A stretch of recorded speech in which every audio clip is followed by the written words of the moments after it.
Hi there, I'm Seb Maley from Qdos, and in this video we'll be taking a quick look at the results of our recent annual survey, something that we do every year and serves as a bit of a barometer for how contractors and freelancers are feeling about the current market.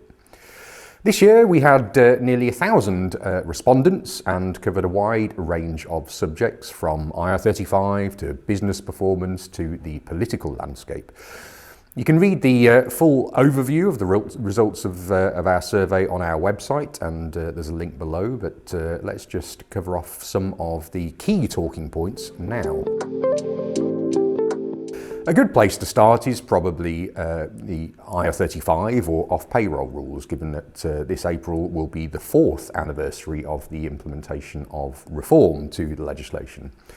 As we know, the shift in responsibility and liability created a lot of risk aversion amongst engagers of contractors and resulted in tens of thousands of workers being forced to work inside IR35. But given organisations have had nearly 4 years to get to grips with their obligations, has that risk aversion started to ease?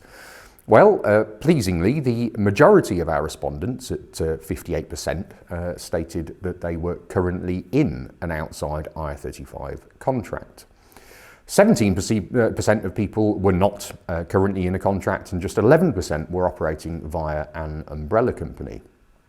Even more positive was the fact that 71% of respondents had managed to secure an outside IR35 contract at some point in 2024, although that is tempered a little by the fact that the majority of people also said that finding an outside role was difficult.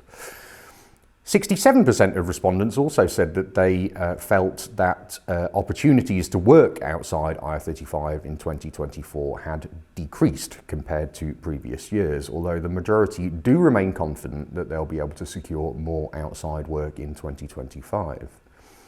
In terms of the legislation itself, perhaps unsurprisingly, there is little optimism that the reformed version of the rules will be reversed or repealed in the future, with just 9% of respondents stating that they felt that there was any chance of a significant change.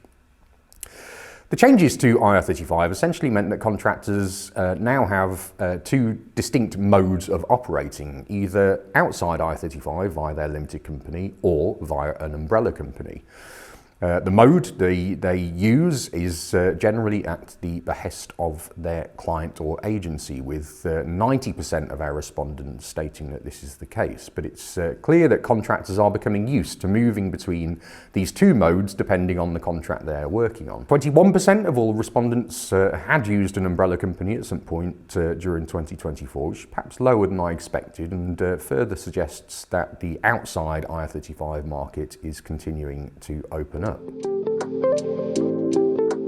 Turning to general business performance, there's obviously been a fair amount of pessimism about both the general economy and the contract market recently, but that isn't necessarily reflected in our survey results.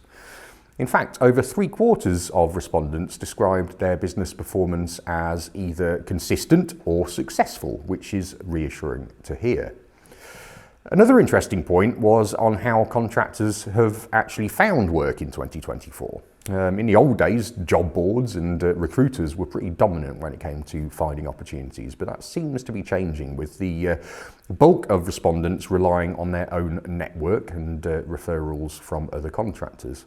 In fact, only 2.5% of respondents use job boards, just 11.5% use recruitment agencies, and only 5% relied on LinkedIn. We also asked about what people consider the biggest threat to their business, and finding work was the primary reason at 31%. IR35 came in a close second at 23%, with general tax increases at third at 22%.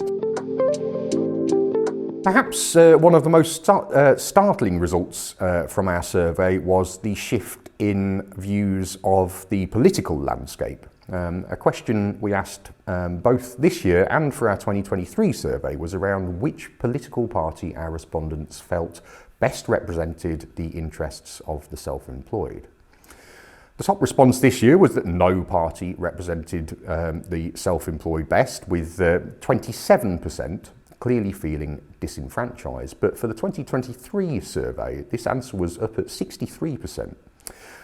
This year, the second highest number of respondents, at 26%, felt that Reform UK was the party most likely to support self-employed workers, which is perhaps born out of their bold pledge to scrap the I-35 rules before last year's general election.